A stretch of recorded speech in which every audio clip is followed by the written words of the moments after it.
Nadie en el pueblo de San Bartolomé hablaba en voz alta de la cripta. Era una especie de pacto no escrito entre generaciones, no mirar hacia el viejo cementerio a la entrada del bosque, no hablar del sepulcro sellado con cadenas oxidadas y una cruz torcida clavada en la tierra. La cripta de los Echeverría. Pero como toda historia prohibida, el misterio la envolvía con más fuerza. Decían que, durante las noches sin luna, se oían voces. No gritos ni llanto. Voces bajas.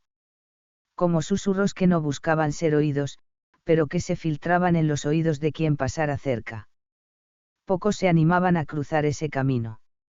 Hasta que llegó Leandro. Tenía 32 años, era profesor de historia en la capital, y había heredado una vieja casona a las afueras del pueblo tras la muerte de su tía abuela, Lucinda Echeverría.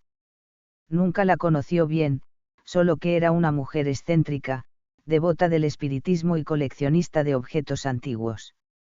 Al llegar, lo recibió el abogado con la llave de la casa y una advertencia más bien simbólica: no se acerque a la cripta.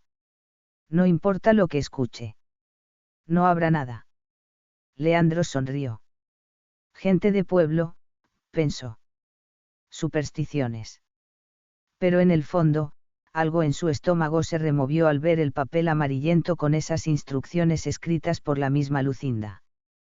La casona era vieja, polvorienta, pero viva. En los estantes había libros en latín, tratados de alquimia, diarios personales. Una noche, mientras ordenaba el desván, encontró un baúl sellado. Dentro había una serie de cartas escritas a mano, fechadas entre 1883 y 1911. Todas estaban dirigidas a una tal Isadora Echeverría. Y todas hablaban de la voz en la cripta. Leandro, curioso por naturaleza, no pudo resistir la tentación. Investigar era su vocación. El lunes siguiente visitó el archivo histórico local.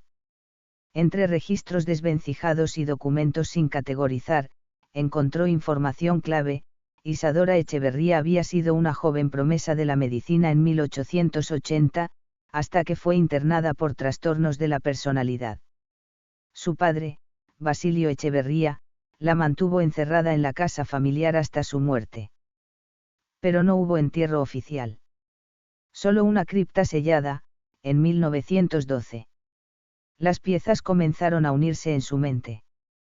Una mujer encerrada, voces en la noche, una cripta cerrada con cadenas. Volvió a la casona esa tarde y, por primera vez, notó que desde el altillo podía verse el cementerio. La cripta, cubierta de musgo, con las cadenas como serpientes oxidadas, parecía temblar bajo la luz del crepúsculo. Esa noche, escuchó el primer susurro. Pensó que era el viento. Luego, la voz se hizo más clara. Leandro, por favor, escucha. Se despertó empapado en sudor. Fue a la biblioteca. Releyó las cartas. En una de ellas, escrita por Lucinda, decía: a veces los muros no son suficientes. Cuando la sangre pide ser escuchada, el silencio se rompe. Decidió ir. Tomó una linterna, unas herramientas, y caminó hacia el cementerio. La verja de hierro crujía al moverse. La niebla bajaba como un suspiro del cielo. Frente a la cripta, el aire era más frío. Como si la muerte respirara desde dentro. Quitó las cadenas. Abrió la puerta de hierro. El chirrido fue un alarido. Dentro, todo estaba seco.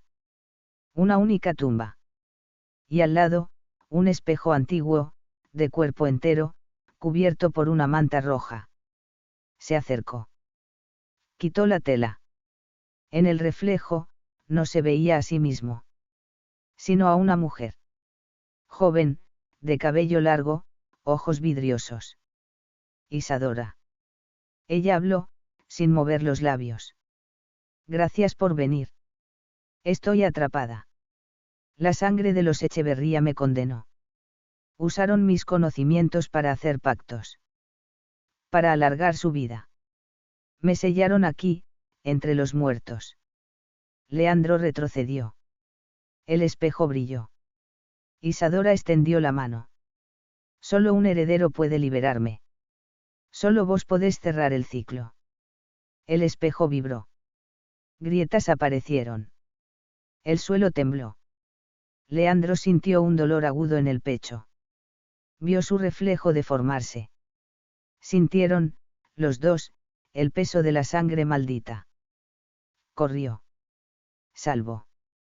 Atrás, la cripta se cerró sola. Las cadenas se retorcieron, como serpientes volviendo a su presa. Despertó en su cama. Durante días no habló. No comió. Solo escribió. Una carta. Para quien viniera después. El 18 de julio, se marchó del pueblo. Nunca regresó. Hoy, la casona está vacía. Pero el cementerio sigue ahí. Y en noches sin luna, si uno se acerca, puede ver el reflejo de alguien que pide ser escuchado. Alguien que lleva siglos esperando liberar su voz del silencio de la cripta sellada.